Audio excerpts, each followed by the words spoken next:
So we have John D. Harper, head coach the Belgrade Vukovi, after this preseason game, 30-27. Are you satisfied with what you saw today?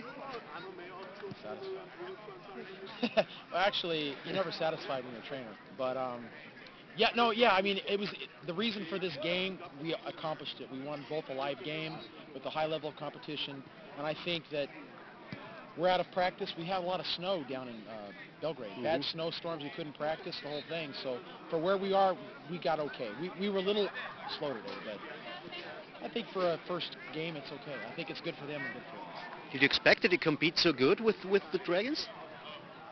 Yes, I actually expected to run the ball better. We have a very good running team. Our offensive line is very good, but the one thing that we've been having problems with down there, personal problems from last year, made our offensive line look sluggish, and that's our strength, usually is. So today we played with the other guys, a little bit more technical and not as big and powerful. So. You don't mean you played with the backups, or? No. Well, we played everybody, but we had a little bit of injuries today. Some of the backups played. It was good. Jordan Green sprained his foot.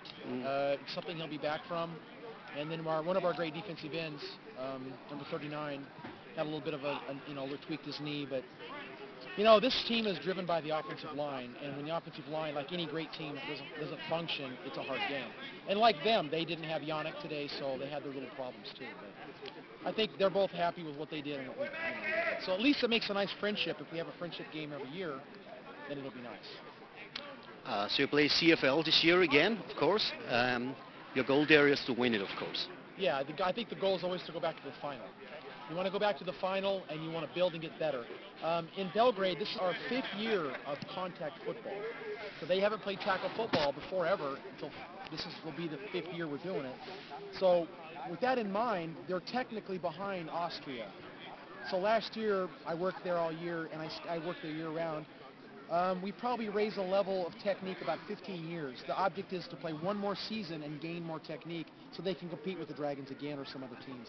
They have the physical part there. It's just a matter of that technical part. And another thing great about this team is it's the youngest team I've ever seen. Except for the kicker, I think the oldest guy is 27. So you're looking at 19-year-old, 18-year-old offensive linemen.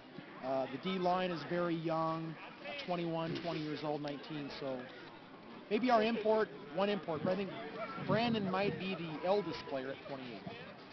So that's a pretty young team. Very young team. And well, last year you made it to the final of the CFL and you won it against the Blue Devils, which are not anymore in the AFL this year. Yeah, they went to Switzerland. Yeah, they did.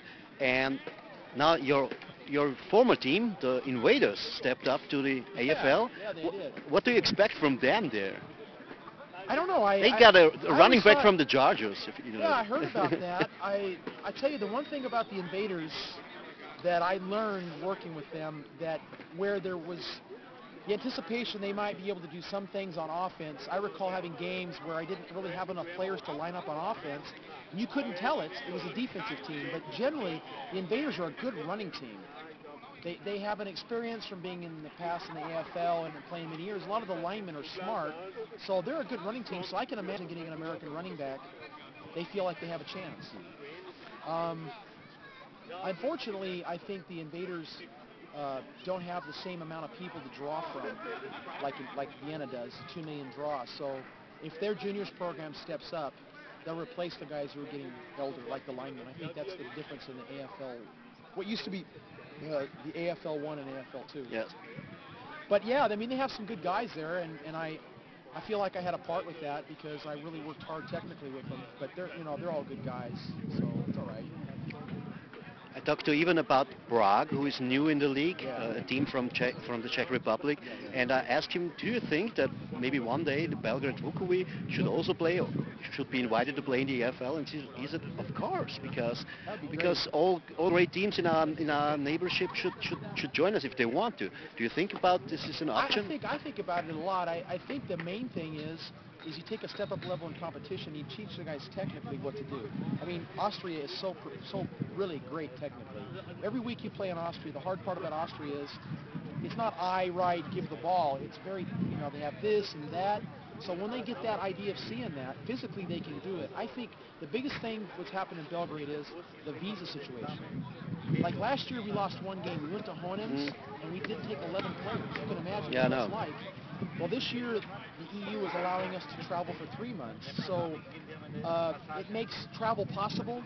And because of this new visa thing, Air Nikki is now flying out of Belgrade. So maybe that opens up the door for some cheap travel. We travel by bus. So we went to Korneub last year in an 18-hour bus ride. We were exhausted, and without 11 players, it's tough. The competition in Serbia for the Vukovi is not that big. Not really. No. There is one team that used to be in the past. It's actually in another league. They split. There's 2 leagues in Spain, and then 10 teams from that league crossed our league. What's good about the Vukovi is actually they started football in Serbia. One of my receivers started football, actually started the league. And so, I mean, it was only a few years ago, but there is a couple of good teams in Serbia, especially Novi Sad, when they have some talent. A lot of their guys are trying to go play in Europe now. They've got a really good quarterback and great receivers. It reminds you of a really small Innsbruck team. They throw the football really well, and then, of course, this Kragujevac team is in the other league. But other than that, you've got a really new sport that's developing right now, and the Serbian athletes are really great for the sport because they're Slavic, they're big, they're tall, and they have a chance to put on weight, and they're athletic at the same time. It's a good combination. I know there's a lot of people that are Slavic that live in Austria and Hungary and all that. So if you ever see an itch on the last of somebody's name, I know. Are you? I'm not. I'm an ER. I'm a more or less German rooter, but I know that there are many people around me ending with an itch. You know, it doesn't surprise me that the Czech Republic has a team. When I had my Eurobowl teams, when I was in Bergamo, we used to play Prague. They were just a game, but their linemen were huge. And, I mean, they had a 6'10" guard, I remember specifically. And they weren't as technical as we were, but that's, you know, anytime you have 6'10", they'll get better by playing in the AFL. I think it would be good to have the Vukovi in the AFL. The only thing I think you have to overcome is actually the problem of the transportation. You know, would Innsbruck be willing to come down? You know, I think that's the next step. I think that's the good idea because really this team is the only real team in that area. The CFL has helped us for competition, and Korneub is a good team. You know, they're a mercenary team, but it's good to have them around because, let's face it, they get good Americans. They play against, and I guess they play this year in Switzerland, which is not bad. They got all those guys, Glavic, that played at Innsbruck, so it's not bad. Double passport players, good experience though. Okay. How are you doing? I'm doing fine. I'm just trying to figure out if this iPhone thing is working, but I think it is working because we have viewers on it and somebody's watching it live. Cool. Hi out there in Austria. How you doing?